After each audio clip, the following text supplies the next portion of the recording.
Psycho Killers, ¿qué pasa? ¿Os conectáis o qué pasa?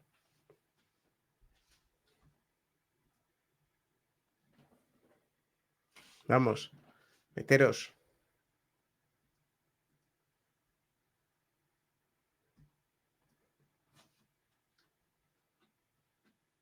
Hola Tania, qué felicidades, me he enterado que ha sido tu cumpleaños. Me alegro mucho de que haya sido cumpleaños y felicidades en plan serio. Hola María Yusuki, bienvenida, buenas tardes. Buenas tardes a todos los Psycho Killers, que hace un montón que nos veo.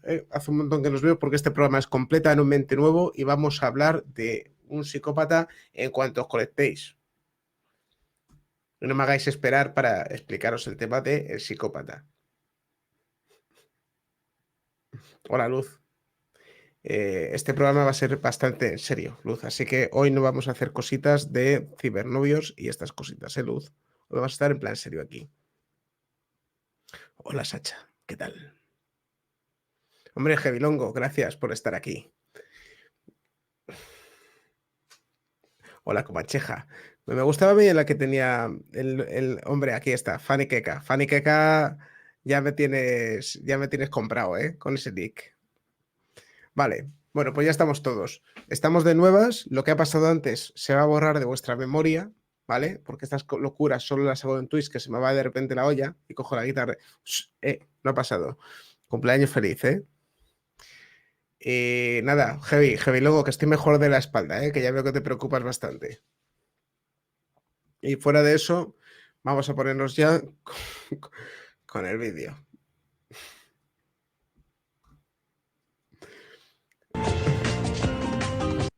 Se llama el tío... Se llama el tío Es que vaya nombre, Jerome Henry Burdos. Es que ni es de Burgos porque es Burdos. Y por otro lado es Jerome, que me recuerda el Steve Urkel en Cosas de Casa cuando decía toma Jeroma, ¿no? Con los tirantes. Venga, vamos a ponernos un poquito al documental que tiene buena pinta, ¿eh? Por eso he cerrado el otro, porque empezar un documental de psicópatas tocando una guitarra tocando con la guitarra una canción de una boda, no procedía. Psycho Killers.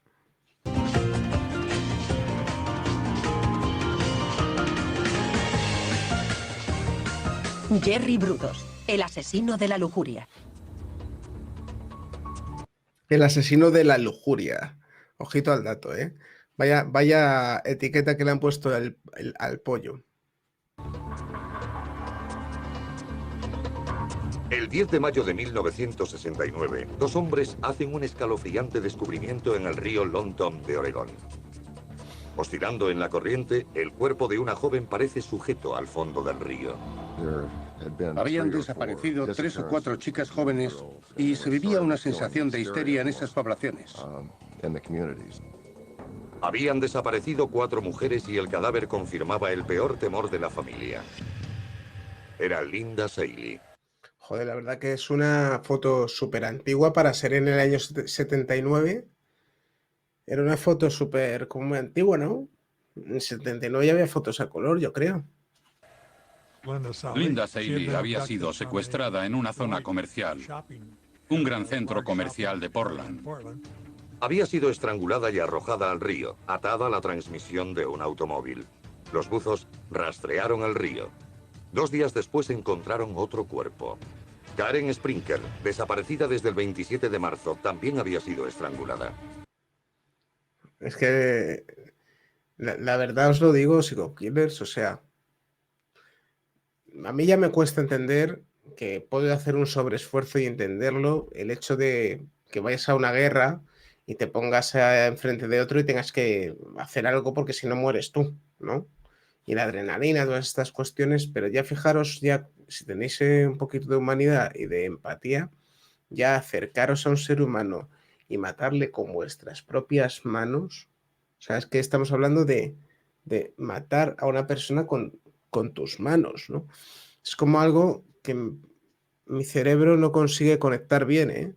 Cuando lo pienso desde mí mismo, claro, cuando ya me empatizo con los psicópatas y con la gentecilla de este estilo, ya sí que puedo entenderlo, pero desde un punto de vista empático está fastidiado, ¿eh? Nos dimos cuenta de que se trataba de un asesino en serie. Jerome Henry Prudhoe. A ver, Jerome Henry Prudhoe. Si esta foto fuese actual y de en color, ¿cuántas de vosotras a este le dais like en Tinder? Quiero vuestros comentarios aquí, Psycho Killers. Futuro electricista, futuro asesino en serie. Había nacido en Webster, Dakota del Sur, el 31 de enero de 1939. A 2 años aún del final de la Gran Depresión, las familias campesinas de las Dakotas luchaban para salir adelante. En busca de oportunidades, el padre de Jerome, Henry, se mudó a Oregón.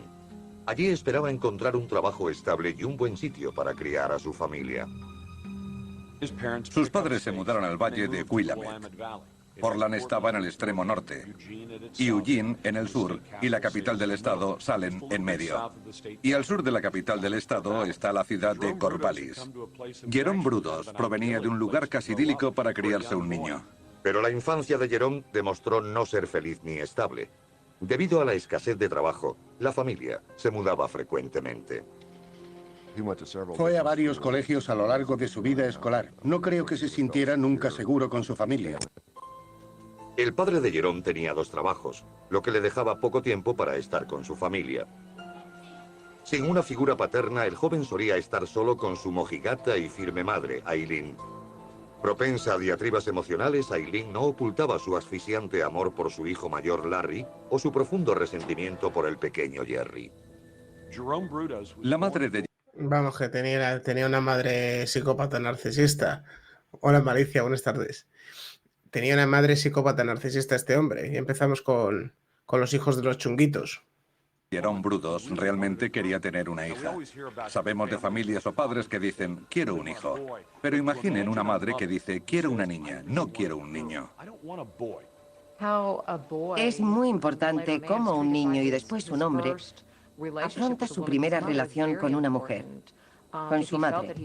Si se sentía abandonado por ella y a la vez notaba cierta ira contra él por haber nacido, pudo gestarse en él una reacción violenta. Eileen solía castigar y reprobar a Jerome.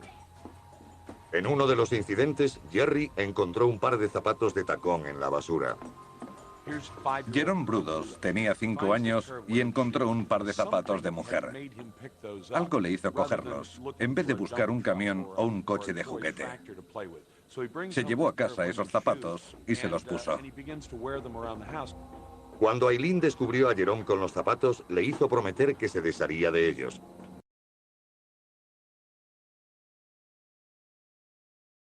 ¿Pero de dónde ha sacado este tío los zapatos? ¿De dónde los ha sacado?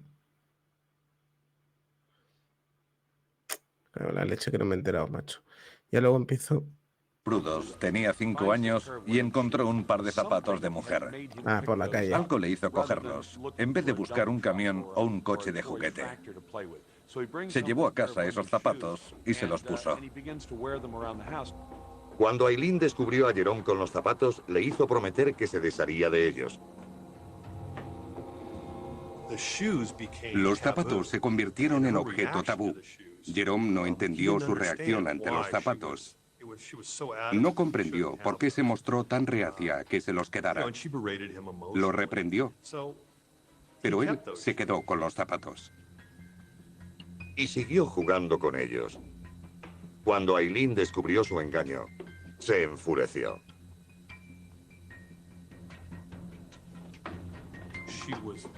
Perdió. A ver, madres y padres empáticos. ¿Vuestro hijo se encuentra con 5 añitos unos zapatos de tacón y le hace gracia ponerlos para andar por casa y realmente os supone un problema? ¿De verdad os supone eso un problema en vuestra vida? Psycho Killers. Seguimos, anda. El control y quemó los zapatos delante de él. Recibió ese mensaje de su madre, un mensaje de profunda desaprobación. Estaba mal hecho, era algo desagradable, sucio y no debía volver a hacerlo. Eso alimentó su furia y probablemente hizo que empezara a sentirse indefenso y vulnerable. Eso, combinado con la ira y la frustración, pueden llevar más adelante a la destrucción. Lejos de disuadirle, la reacción de su madre alimentó su fijación. El calzado se convirtió en el centro de su sexualidad emergente. Empezó a asociar ese despertar sexual con la agresividad, con ese aspecto prohibido de los zapatos. Y eso engendró en él un... No voy a excusar a los psicópatas porque no soy de excusarles ni a los narcisistas tampoco. Soy de entenderles, pero no de excusarles. Tengo un conocido que me contó una historia que tenía un amigo que era un amigo que se dedicaba a temas de crecimiento personal, también era coach, tema de espiritualidad, temas profundos y demás. Entonces este chaval llevaba siendo, no sé si se puede decir aquí en Twitch, sí, creo que sí, pues, llevaba siendo homosexual 40 años de su existencia, desde que nació prácticamente, o eso es lo que tenía el entendido.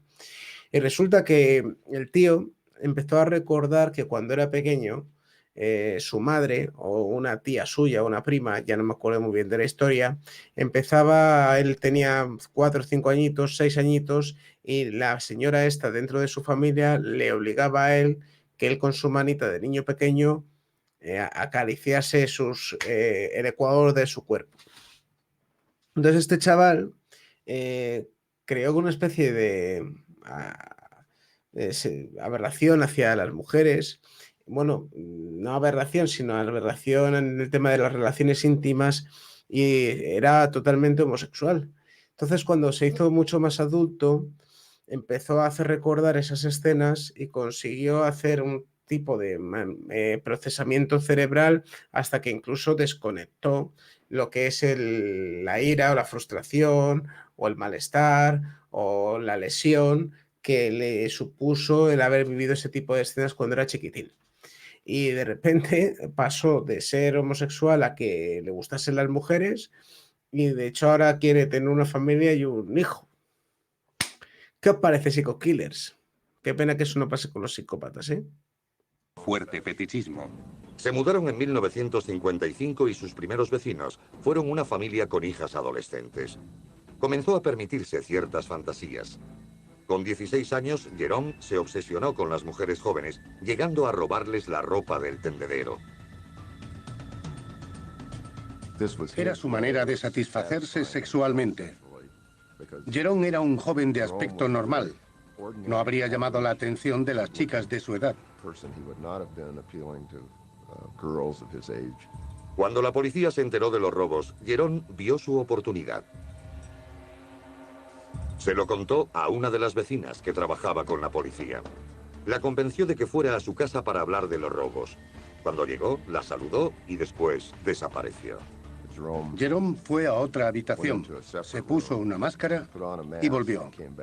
El enmascarado le puso un cuchillo en la garganta y le ordenó desnudarse. ¿Esto es en serio? O sea, este tío... joder, estoy flipando, ¿eh? Tuvo que desnudarse. Él le hizo fotos y salió de la habitación. Cuando la aterrada joven huyó de la escena, Jerome le suplicó que volviera, alegando que un extraño le había encerrado en el granero. Intentó convencerla de que él no era el culpable. La joven dudó de Brudos, pero decidió no denunciarlo. Jerome se envalentonó. Un día, mientras acompañaba a una joven, se detuvo en una granja abandonada. Allí la ordenó desnudarse. Cuando se negó, Brudos se enfureció. La desnudó él mismo y la golpeó.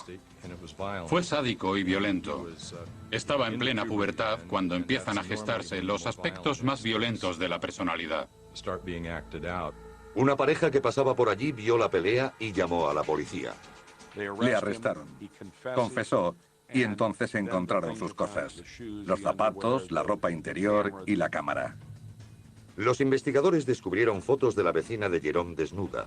La interrogaron y ella describió el ataque. La policía supo que había arrestado a un adolescente perturbado.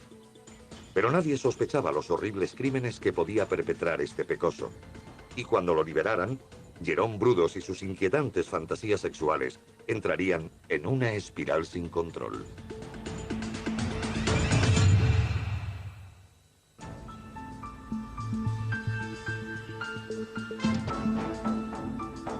En 1956, el joven de 17 años, Jerome Brudos, era un adolescente profundamente atribulado. Era fetichista de los zapatos y ropa interior de mujer que robaba y vestía en secreto.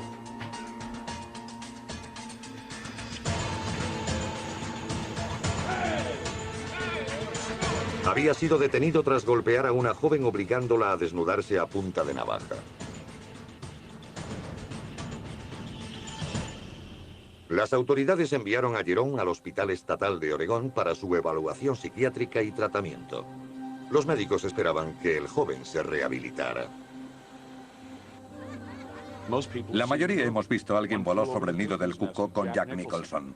Ese es el hospital. Ese es el edificio en el que lo internaron.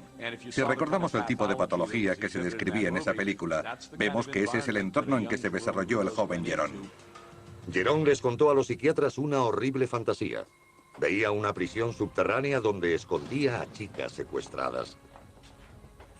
Se imaginaba celdas donde poder... Qué fuerte, Psycho Killers, es que está súper interesante. Pues lo he pillado de coña este documental. Me está pareciendo un flipe este documental, ¿eh? meter a las chicas cuando quisiera. Estos deseos nacidos de la mente perturbada de un fetichista no alarmaron a los psiquiatras de Jerome. Desgraciadamente, los expertos no supieron ver su maldad. Le dejaban ir al colegio durante el día y volver al hospital por la noche. Y cuando se sentaron a estudiar lo que había hecho y cómo se comportaba, lo encontraron bien. No sufría ninguna enfermedad permanente. Era la misma explicación que les daban a los padres. Era una fase. Se le pasaría. Enero de 1957. Tras 9 meses en el hospital de Oregón, los psiquiatras le diagnosticaron esquizofrenia fronteriza. A pesar de este diagnóstico, lo consideraban apto para vivir en sociedad y lo pusieron en libertad. Brudos volvió a casa para terminar el instituto. Aunque demostraba una gran inteligencia... A ver, yo la verdad que los psiquiatras que he conocido, para mí, dan más que los psicólogos. O sea, yo cuando he hablado de ciertos temas con algunos psiquiatras que he conocido, sí que están como mejor enfocadillos. Aquí tenéis que tener en cuenta que esto es de los años 60, ¿no? 70. Y que la cosa, aunque ha avanzado poco, algo ha avanzado. Es que aquí, fíjate, lo seguimos. Sacando en electrónica, le faltaba motivación para alcanzar el éxito. Fue uno de los últimos de su clase.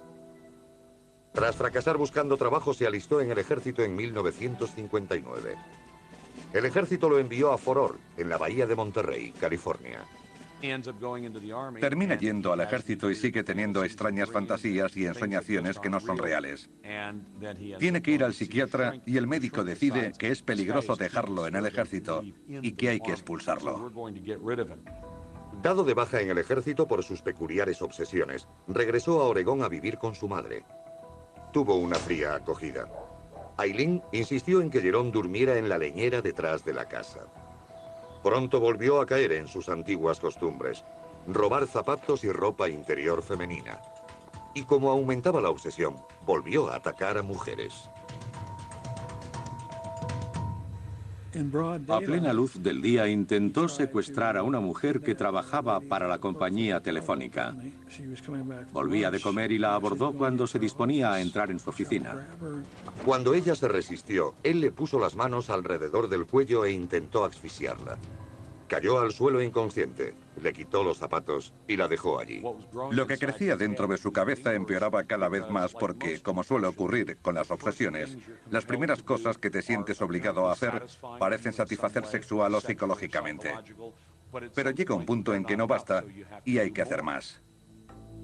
Jerome Brudos, aún virgen, no sabía cómo hacer más. Desde que se mudó a casa trabajaba como técnico en una emisora de radio local. Un amigo del trabajo le organizó una cita con una joven de 17 años llamada Ralphine. Fue la primera cosa positiva, el primer comportamiento social interactivo que desarrolló. Ralphine quedó entusiasmada con el que parecía un hombre responsable a sus 23 años. Él le demostró cariño y un gran afecto. Cuando Ralphine se quedó embarazada, sus reacios padres consintieron el matrimonio. La pareja se casó en la primavera de 1962. Al principio Ralphine, joven e ingenua, obedecía a las exigencias de un marido mayor y muy controlador. Hacía cosas como decirle que paseara por la casa, hiciera las labores domésticas y cocinara desnuda con tacones altos.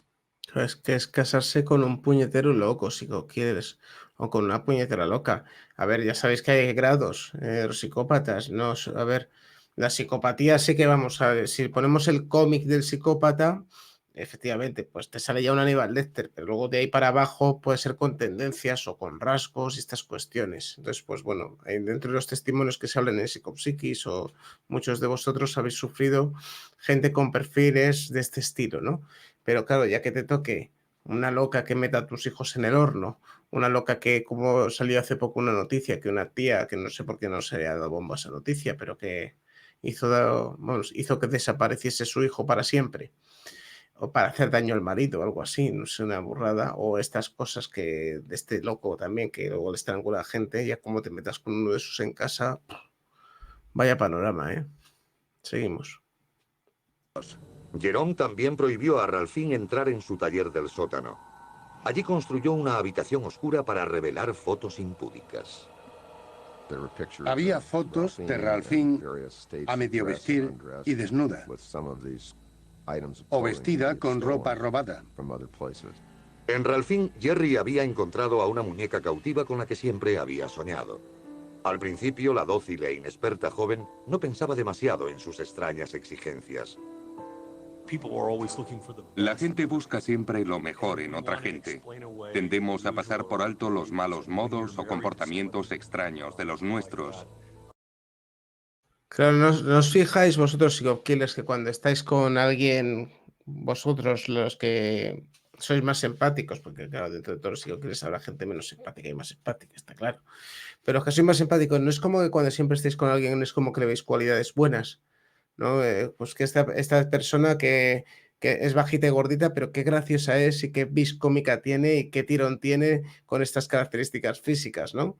Como que siempre, o esta persona que voz más bonita tiene, o esta persona que ojos más bonitos, o esta persona que lista es.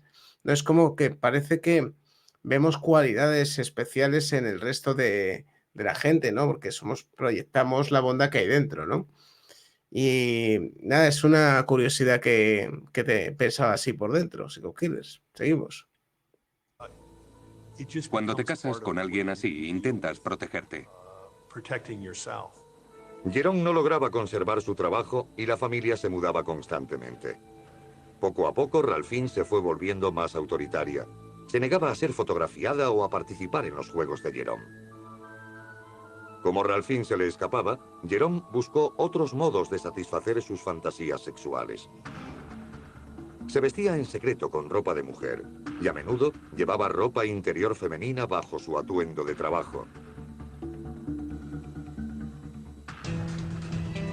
Para alimentar su fetichismo, Brudos robaba ropa a las mujeres que le gustaban. Psicológicamente, robar ropa de mujer le da la sensación de controlar a esas mujeres, te gusten o no. Y un encuentro fortuito en las calles del centro de Portland le proporcionó un objetivo. Vio a una joven muy atractiva en el centro de Portland y la siguió un par de manzanas hasta que tomó un autobús. Él subió con ella y la siguió hasta su casa. Brudos observó cómo la mujer entraba en su apartamento y esperó hasta que se fue a la cama. Entró en el apartamento y le robó ropa. Ella se despertó. Él saltó a la cama, la estranguló y la violó. Que encima un tío que se vestía de mujer, no sabemos todavía muy bien por qué razón. Con la violación, Jerry daba un paso más en su mundo de fantasías sádicas. El siguiente paso sería demasiado fácil.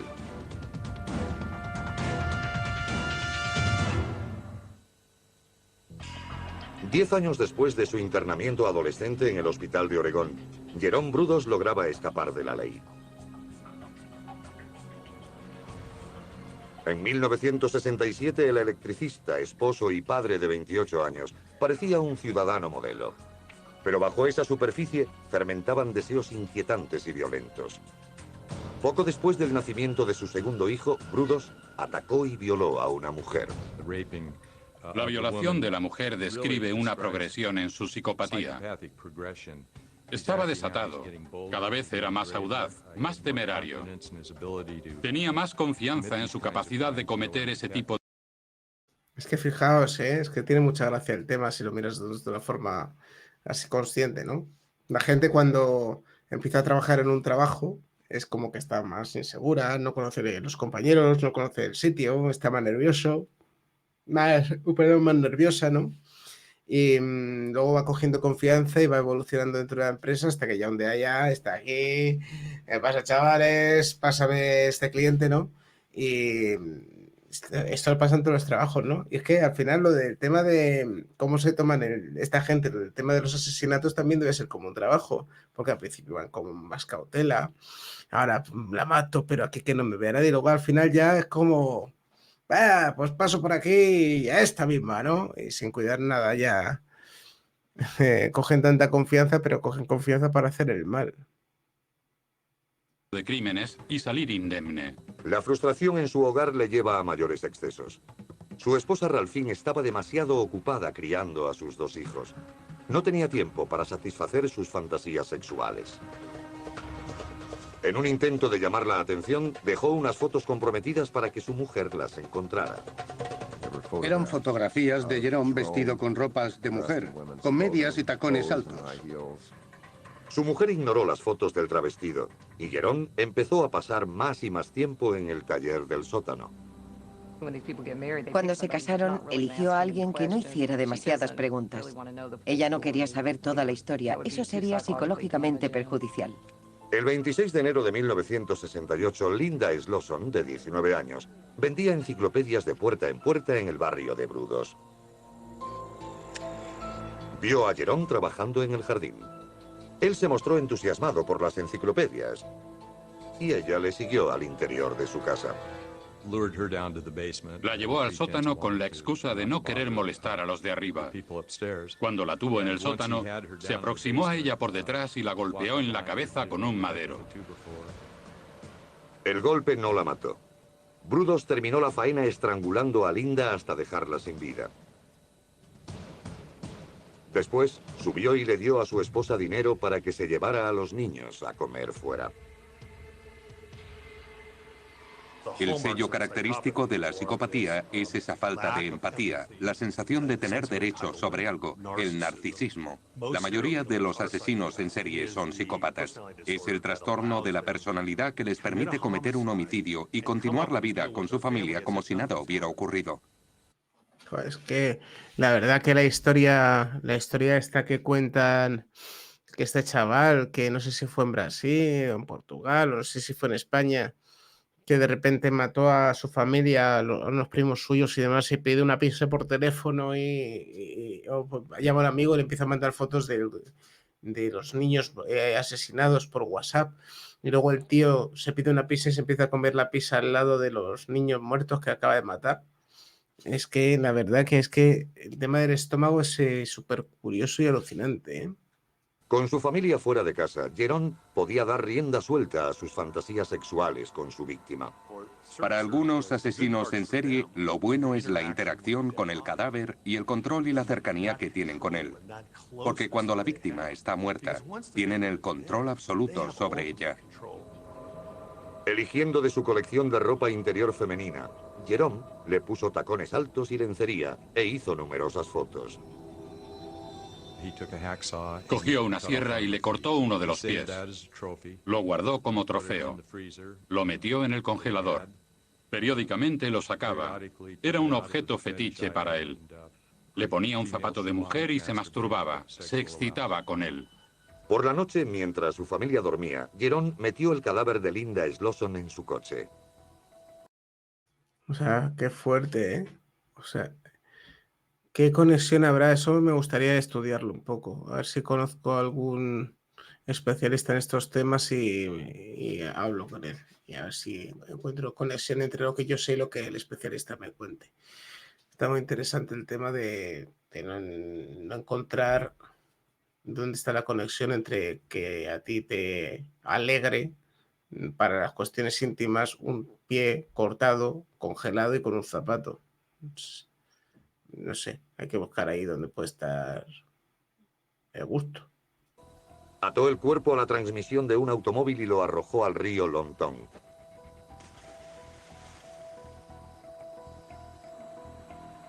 Al día siguiente, la familia de Linda Slosson inició una frenética búsqueda de la desaparecida. La policía de Oregón estaba frustrada. En privado, Jerome Henry Brudos disfrutaba de su primer asesinato. Pasarían 10 meses antes de que volviera a matar. En los asesinos en serie siempre hay un periodo de enfriamiento que a medida que pasa el tiempo se hace cada vez más y más corto. En los meses intermedios, Jerome mudó a su familia a Salem. Su nuevo hogar tenía un garaje independiente perfecto para un taller privado. La noche del 26 de noviembre de 1968, mientras llegaba a casa del trabajo, Jerome se encontró con Jan Whitney. El coche de Whitney se había averiado en la autopista. Paró. Le pareció una mujer atractiva. Era otra víctima potencial. Le dijo que podía arreglarle el coche, pero que tenía que ir a Salem a por unas herramientas. Jerry llevó a Jan a Salem y la dejó en el coche mientras entraba en su casa.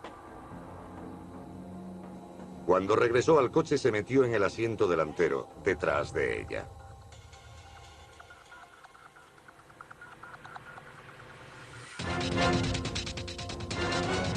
Cogió una correa de cuero y la estranguló con ella. Abrió la puerta del coche y la cerró de manera que la correa quedó fija alrededor de su cuello y cometió atrocidades mientras ella moría. Vaya rollo. Brudos violó a la moribunda en el asiento delantero del automóvil familiar.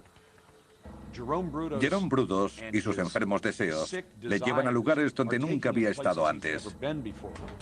Estaba violando a una mujer muerta. Al final, la dejó colgando de un gancho como un trozo de carne en su garaje.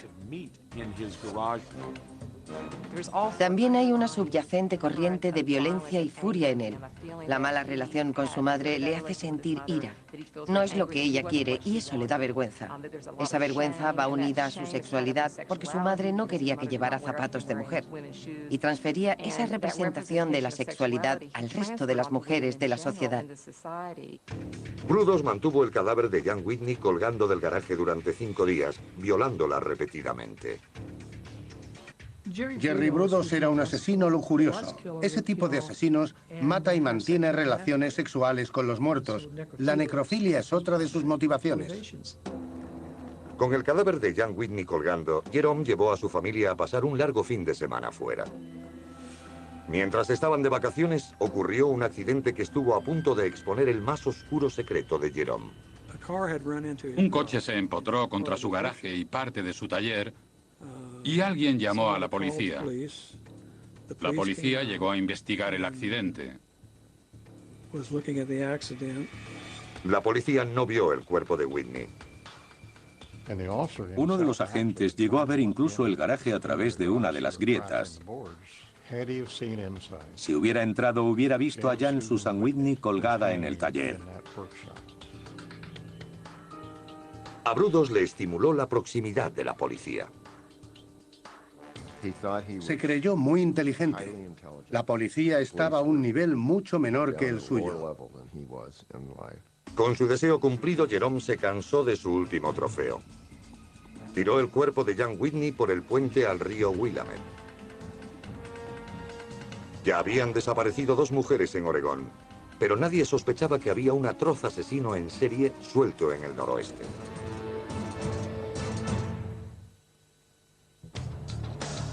En la primavera de 1969, 2 mujeres de Oregón habían sido asesinadas a manos de Jerome Brudos. Ambos cuerpos habían sido violados y mutilados. Los asesinatos habían seguido a sendos encuentros con Brudos. Sus fantasías lo habían convertido en un asesino en serie. El electricista de 30 años esperaba que las mujeres llegaran a él, pero estaba a punto de empezar a cazar a sus víctimas. Imaginen lo audaz que se había vuelto. Ya había violado, había matado, había robado ropa de mujer, había hecho todo eso y parecía querer hacer algo mucho más temerario. El 27 de marzo eligió un lugar tranquilo, el aparcamiento de los almacenes Meiker and Frank de Salem. Karen Sprinker, una universitaria, fue la primera mujer a la vista.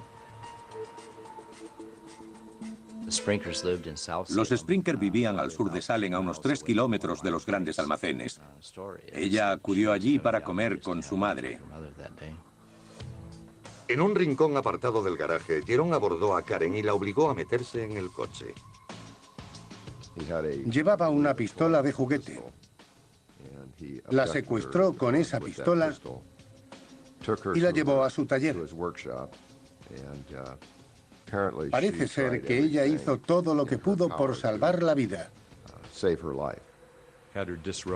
La desnudó y la vistió con diferentes conjuntos, con zapatos de tacón y esas cosas. Para asegurar a su prisionera, Jerome ató una soga alrededor de su cuello y la sujetó al techo, pasando la cuerda a través de un cabrestante. La verdad que este es el de los psicópatas más chungos que hemos visto aquí en los documentales, ¿no? Es uno de los psicópatas más locos que nos hemos encontrado. Vaya estupendo. Felicidades, Malicia. Bienvenida, Spirit. Un beso. Accionó el torno y la levantó medio metro del suelo. Entró en casa, comió algo y vio unos dibujos mientras ella se estrangulaba al final de la soga. Cuando Brudos regresó al garaje, Karen había muerto. Abusó del cadáver, pero ahí no terminó todo. Brudos quería un trofeo. Le cortó los pechos e hizo un molde con ellos. Quiso hacer una especie de busto en bronce con el pecho de la mujer.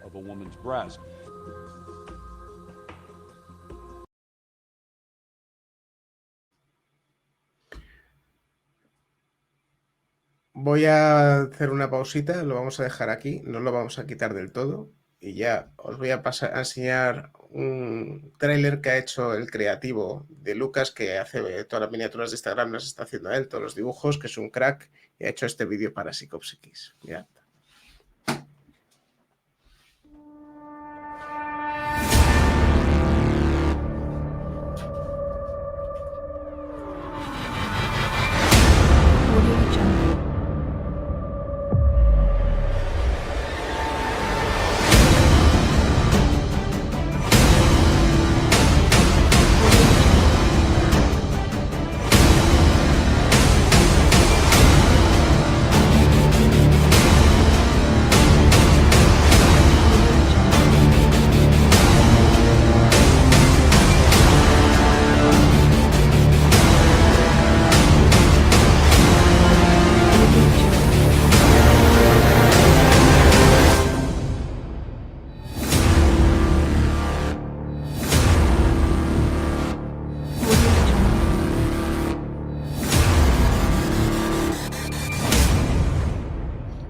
Psicopsiquis. Jerome ató el cuerpo de Sprinker a un motor. Sin ser visto, hizo el cuerpo sobre el puente y lo lanzó al río Long Tongue.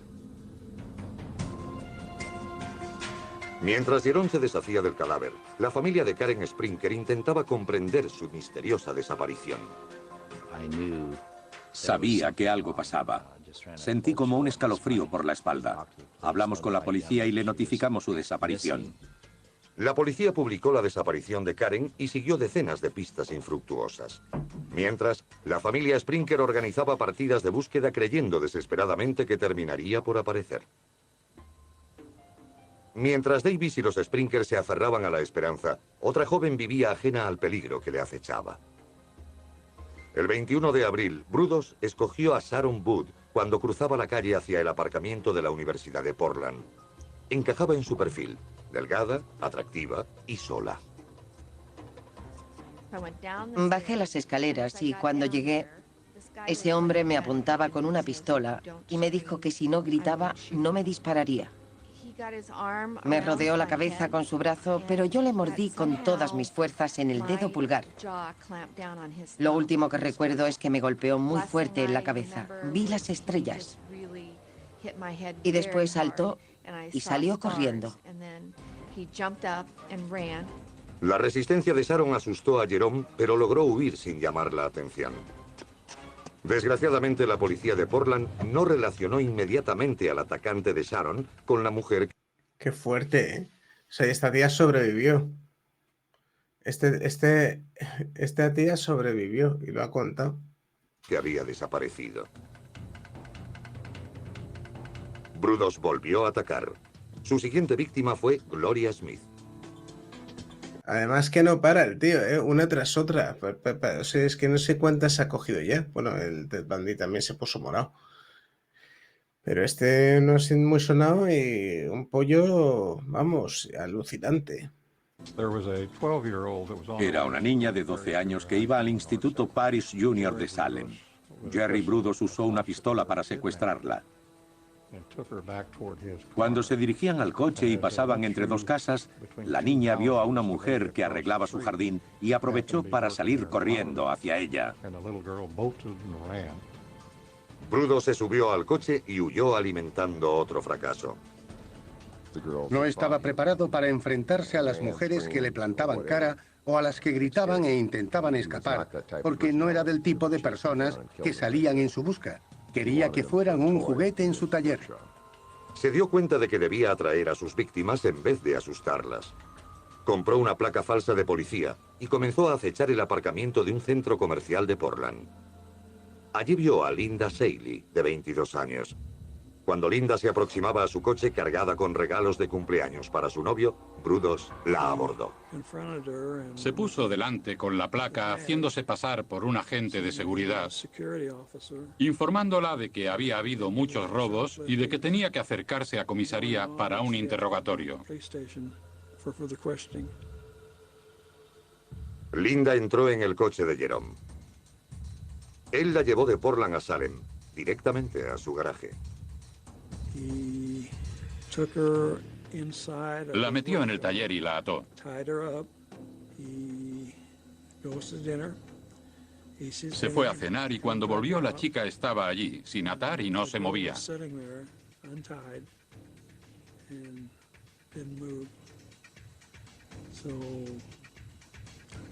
Ella debía tener en mente que iba a liberarla.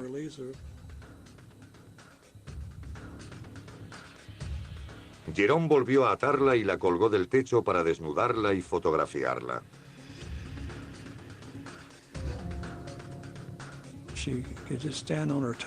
Podía estar de puntillas sin asfixiarse. Cuando se cansó, tensó la cuerda y la ahogó. Ellos no sienten las emociones como el resto de la gente.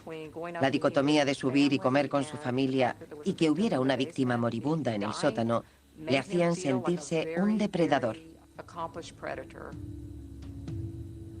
Jerome ató el cuerpo de Linda a un motor y volvió al puente que cruzaba el río Long Tongue.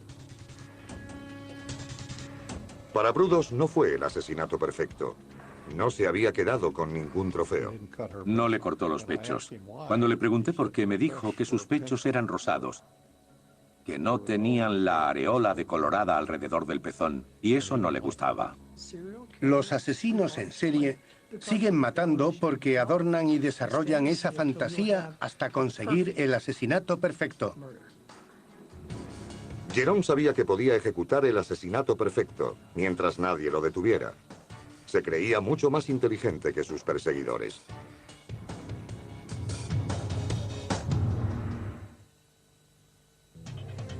Entre enero de 1968 y abril de 1969, desaparecieron al menos 4 mujeres de Willamette Valley, en Oregón. La policía estaba cada vez más preocupada y frustrada. Aún no sabían que las víctimas estaban muertas. Y que Jerome Brudos, de 30 años, fetichista sexual y violador en serie, las había matado. Pero Es que fijaros, fetichista sexual y violador en serie. Vaya título que le ponen, un sorprendente descubrimiento lo cambió todo. Encontraron 2 de los cuerpos que Brudos había ocultado. El 10 de mayo de 1969, un pescador local descubre el cuerpo descompuesto de una mujer flotando en el río. La policía la identifica como Linda Seeley. La autopsia reveló muerte por estrangulamiento. Había un asesino en serie en alguna parte. En aquel momento no sabíamos mucho más. Tras el descubrimiento del cuerpo de Seeley, los investigadores rastrearon el río. 2 días después apareció el cuerpo de Karen Sprinker, otra de las víctimas estranguladas a pocos metros del de Seeley. Mientras las noticias de los salvajes asesinatos trastornaban a los vecinos, Jerome Brudos se encogía de hombros. Seguía confiado en que ninguna prueba lo relacionaría con los cuerpos. Los cuerpos estaban atados, como una soga con un nudo. El nudo no era normal. Es el que usan los electricistas cuando tiran el cableado de una casa. Mientras la policía buscaba... ¿Alguien ha estado en algún campamento de vosotros psico-killers que hayáis hecho cosas de Boy Scout? Como los Boy Scout me parece que son de Estados Unidos o solo, también hay en España, en otros países. No sabemos, ¿no? ¿Algunos de vosotros sabéis hacer nudos? ¿Os han enseñado el nudo de la horca, el nudo el nudo este que te salva la vida, el que te puedes descolgar por los sitios? Hay Scout, ¿no? También en España. Sí, me sonaba que sí. Es que yo creo que he conocido a un chaval que iba a los Boy Scout. Pero ¿sabéis hacer nudos? ¿Os han enseñado de pequeños? ¿No habéis ido a un campamento? ¿Os han enseñado nudos que os pueden salvar la vida? Los nudos de los zapatos no. Esos ya sé que lo sabéis, psico-killers, ¿no? Bueno, a lo mejor es que somos muy poca gente de momento, pero me gustaría hacer concursos de cosillas. Bueno, así conseguimos que se vayan uniendo personas. En sus archivos, en el estado de Oregón, comenzaba otra investigación. En el colegio al que acudía Karen Sprinker. El Departamento de Policía del Condado de Benton interrogó a varias chicas del instituto para determinar si alguna de ellas se había encontrado con un individuo extraño. Tras hablar con cientos de chicas, los investigadores hicieron un descubrimiento crucial. Una de ellas había tenido una cita con un joven que conducía una ranchera y que tenía mucha ropa de bebé y de niño en el coche.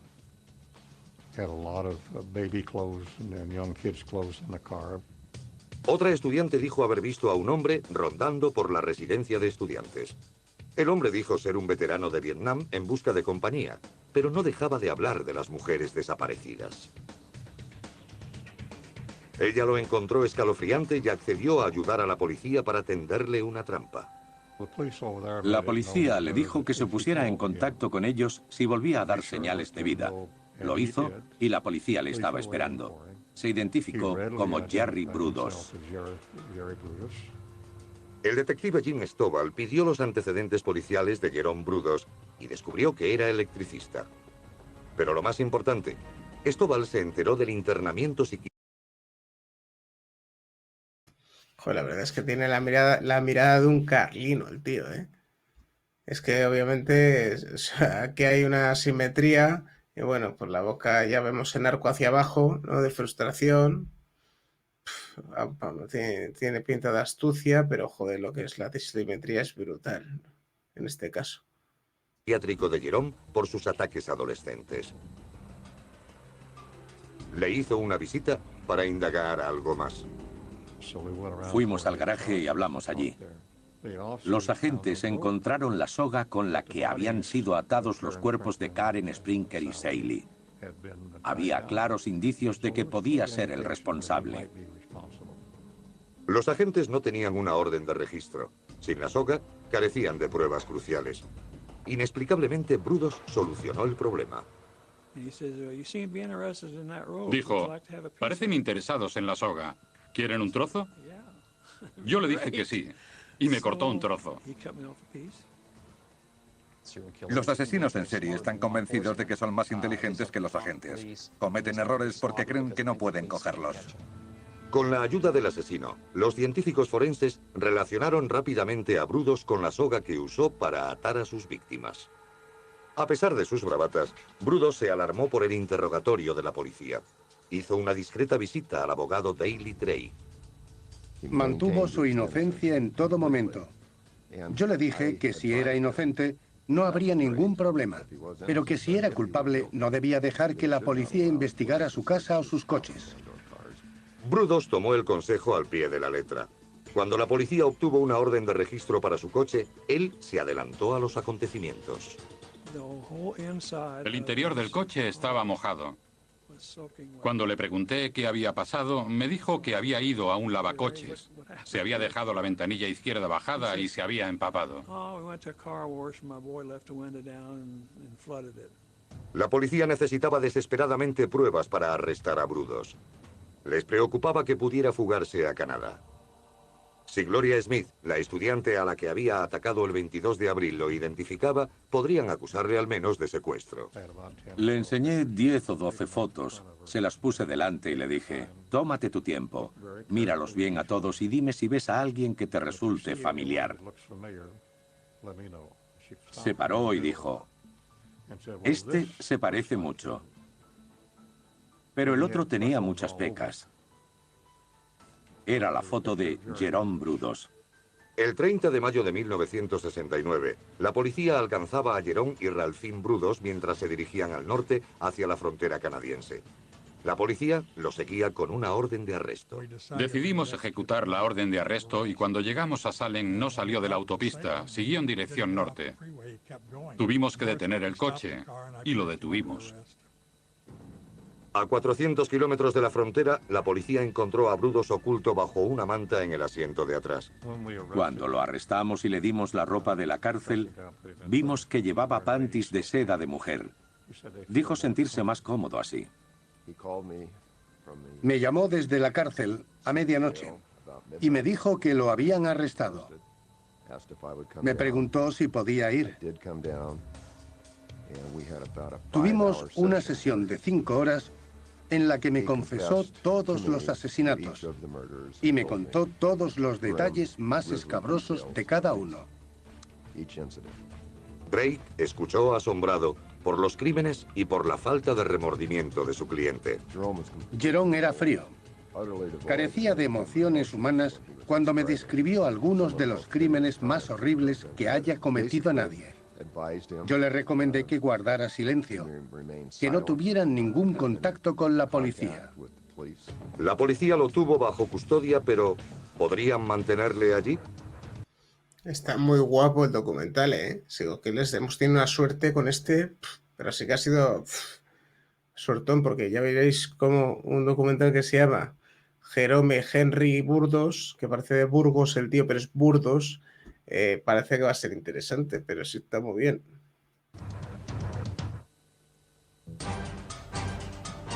...30 de mayo de 1969. Las autoridades de Oregón arrestaban a Jerome Brudos por secuestro.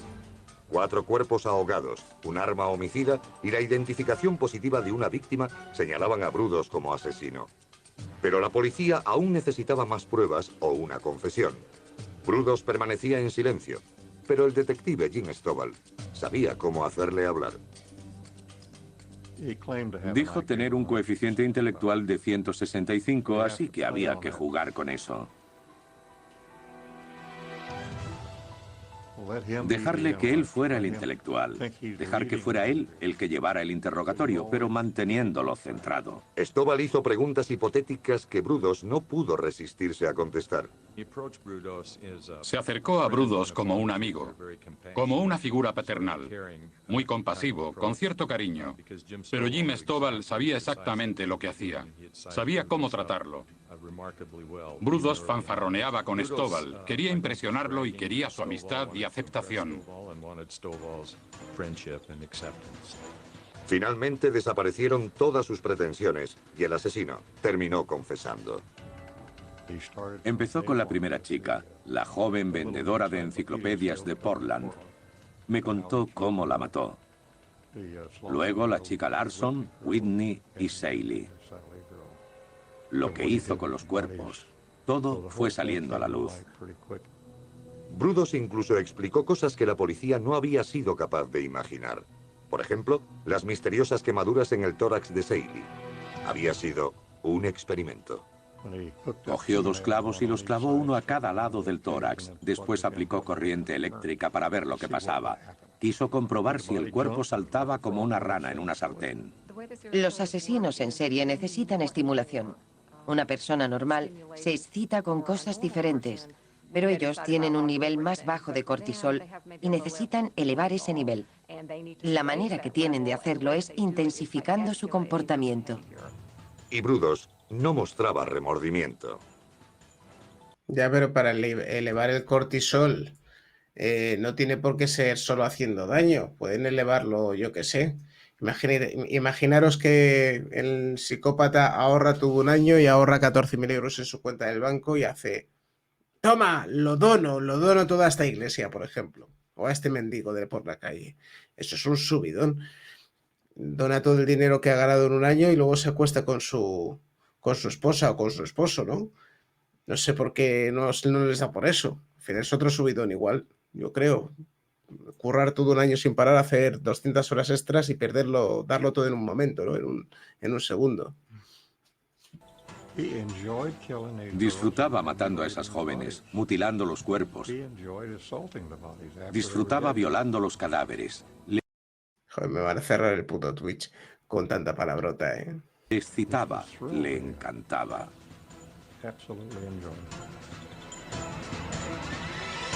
No tenía conciencia, no tenía remordimientos. Me dijo que las mujeres a las que había asesinado no eran más que objetos para él. Y metafóricamente, Brudos la describía como papel de regalo. Una vez que lo has usado, te deshaces de él. ¿Por qué no hacerlo cuando ya no se va a usar?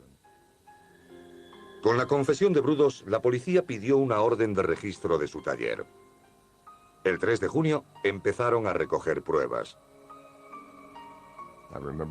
Recuerdo que las fotografías estaban pegadas con cinta al cajón de un armario. Había fotos de todas las mujeres, vestidas y desnudas, algunas vivas y otras ya muertas.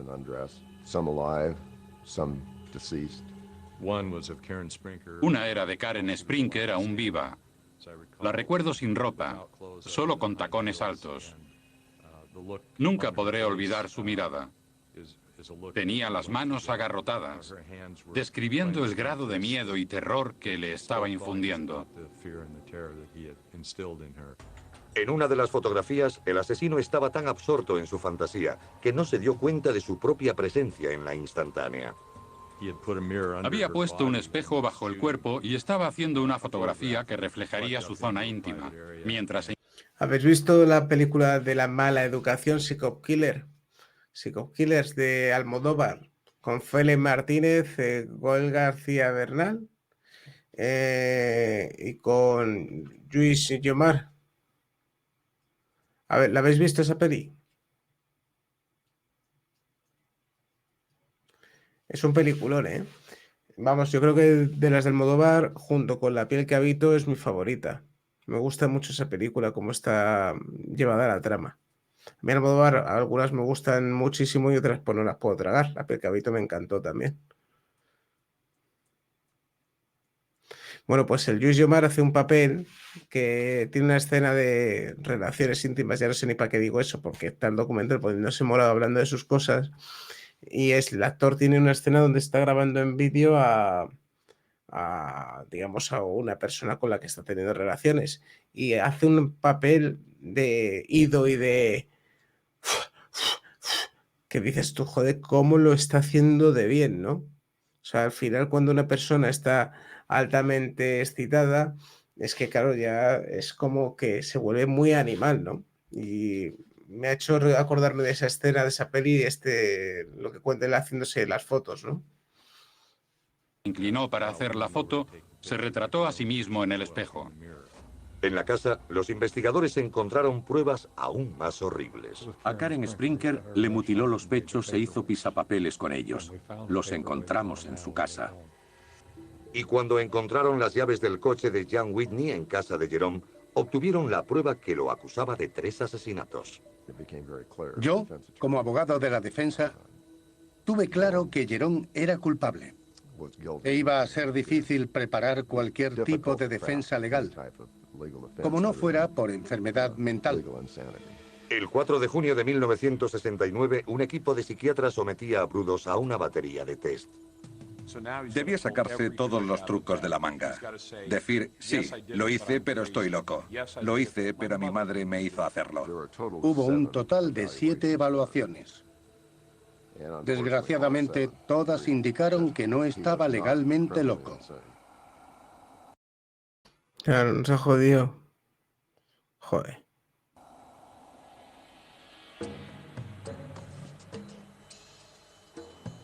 El 27 de junio de 1969, Jerome Henry Brudos aparecía tranquilo ante el juez Val Sloper en el juzgado del condado de Marion. Acusado de 3 asesinatos, se declaró culpable de todo.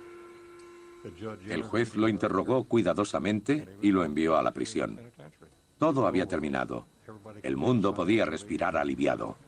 Brudos fue condenado a 3 cadenas perpetuas, al menos 36 años de cárcel. El asesino de la lujuria tendría 66 años antes de poder acogerse a la condicional. Pero, ¿y Ralphine? A los investigadores les costaba creer que no hubiera participado en los crímenes de su marido. Fue acusada de cómplice, pero fue hallada inocente. Solicitó la patria potestad de los 2 hijos y supongo que dejó la zona. Abandonado por Ralphine y condenado al ostracismo por los otros reclusos, Jerome pasó sus solitarias horas en la penitenciaría de Oregón presentando recursos. Se presentó en numerosas ocasiones ante el tribunal encargado de la condicional, pero era obvio que no iba a salir nunca de la cárcel.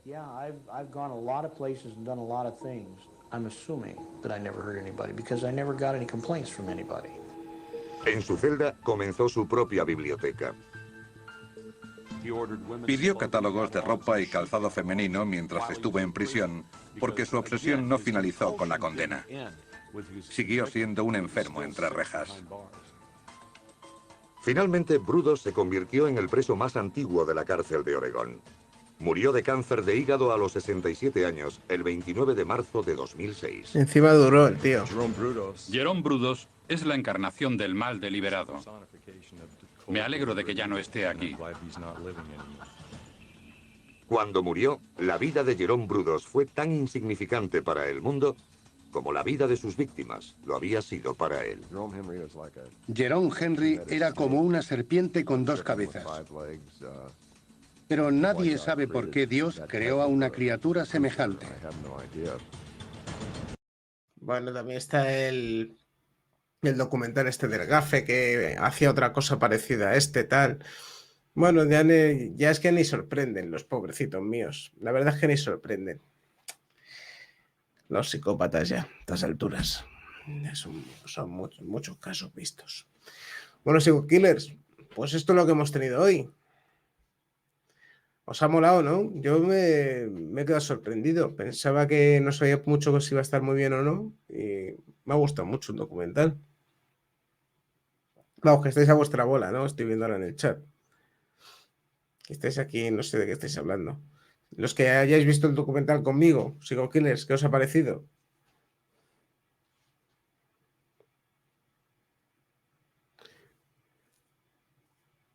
Sí, está muy bien, ¿verdad, Marilo?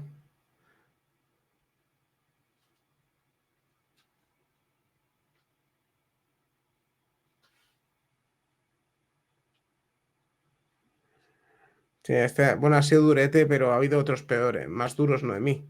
La verdad, por eso no he preguntado. Es que hay algunos que hemos visto aquí en Psicopsiquis que hay niños de por medio y demás.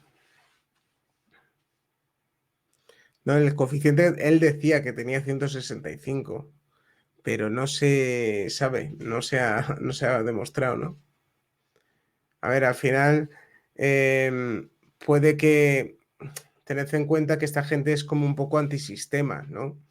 Tampoco fuera del sistema. Y la gente que no tiene un pensamiento muy responsable y un pensamiento muy moralista puede llegar a tener apertura mental, que está ligada a la inteligencia, al coeficiente intelectual, no a la inteligencia emocional. Entonces puede por ahí, en algunos casos, que sean inteligentes, pero hay psicópatas tontos, más tontos que un zapato.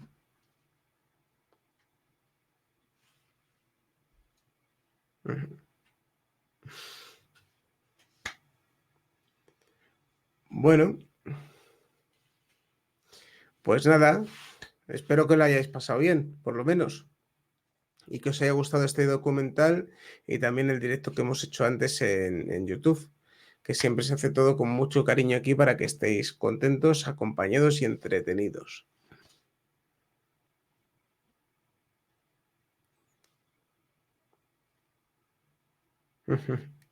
Me parece muy bien, Tania. Si lo importante es que estéis entretenidos y a gusto. Así que nada, Psycho Killers, que un placer haber estado con vosotros, que llevo desde las 7 enganchados a directos, desde las 7 hasta las 10, aunque he tenido media horilla de descanso. Así que nada, que os mando un beso muy fuerte, que me alegro mucho de veros, de estar aquí con vosotros y que nos vemos próximamente. ¿Vale?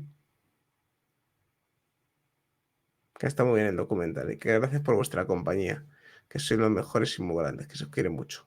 Desde aquí. Un beso muy fuerte.